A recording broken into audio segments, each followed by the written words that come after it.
Hey, what's up? I'm doing a review of the Black Panther. I should have did it a couple days ago when I saw it, but I didn't. But I'm doing it now. But anyway, Black Panther was one of the greatest comic book movies I've ever seen. The story was amazing. The visuals was amazing, and even the changes they made, or I believe that they made, to the storyline, I don't have a problem with. I thought that was a really good movie. I got it in my top five, definitely top. I got it in my top three right now, definitely in the top five. But my top five fluctuates. Maybe I'll do a review on it. Yeah, matter of fact, I'll do a video on that later. But right now, uh, this one's about Black Panther. Amazing movie, man. Uh, the the storyline, it flowed throughout the whole movie. It there was no holes in it. Um, they misled you and then surprised you, which it was pretty sweet.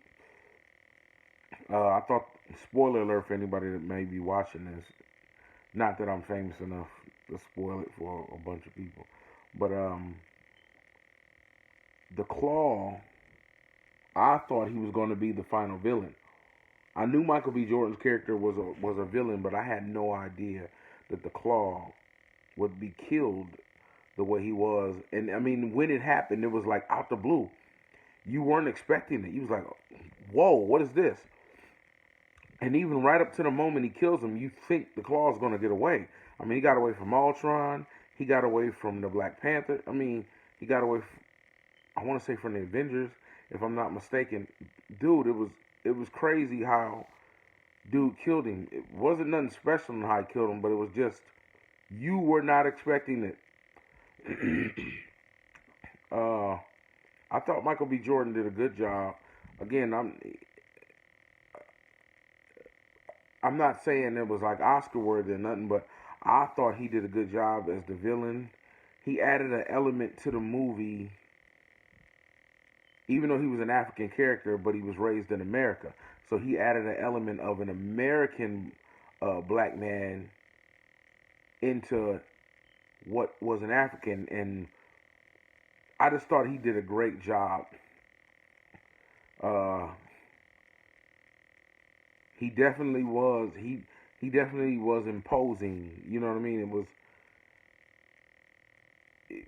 to me, superhero movies are about the villains, and I thought they gave him a good villain for the first movie. The villain didn't overshadow him, but he was still a threat to the point where he was like, oh shoot, he could lose.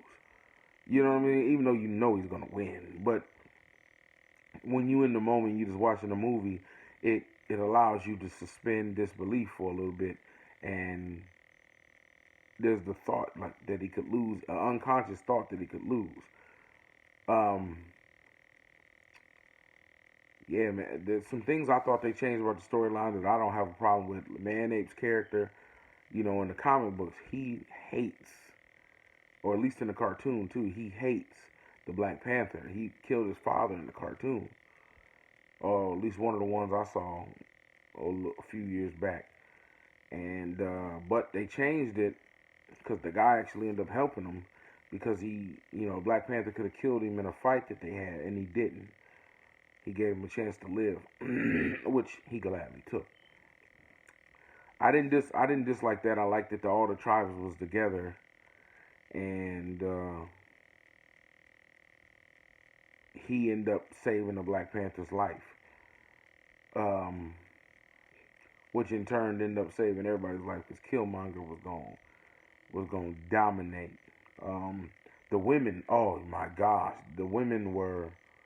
I didn't know Lupita was built like that. First off, but that ain't what I mean by the women. They were kicking butt in the whole. I mean, kicking butt the whole movie. Other than Black Panther and Killmonger, the women in the movie they stole the show. I mean, I don't know who. I think Ryan Coogler wrote it, but man, this is a great. That movie was just great all around. It has no holes in it.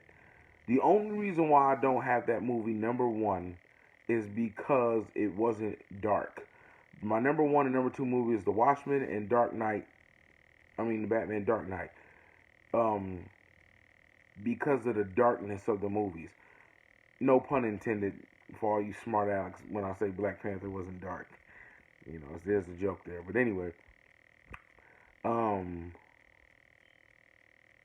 yeah, those two movies only because of that they edge out the Black Panther because the Black Panther has no holes in it.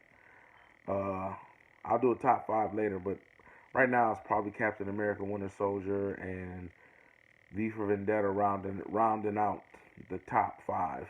But that could change. But anyway, yeah, back to Black Panther. The visuals were amazing. Movie was amazing.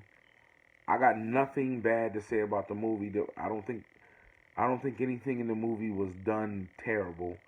Even Forrest Whitaker did a good job. Uh, the acting, I thought the acting was great throughout the whole movie. Like I'm literally racking my brain to try to find a hole in this movie. The movie was damn near perfect. Other than the dark edge, it didn't have a dark edge to it. Even in the moments where there was a fight breaking out and you thought he was gonna kill the Black Panther, it was still never. It wasn't the same. That's the only thing that was missing. If it had that, it would have been perfect. Now the next villain I hope they make is what's the word I'm looking for? You know, villain that's undeniably evil and he has to be dealt with. But other than that, this movie was an A plus, perfect movie. I got nothing bad to say about it. No holes. I definitely recommend that you go see it. Loved this movie.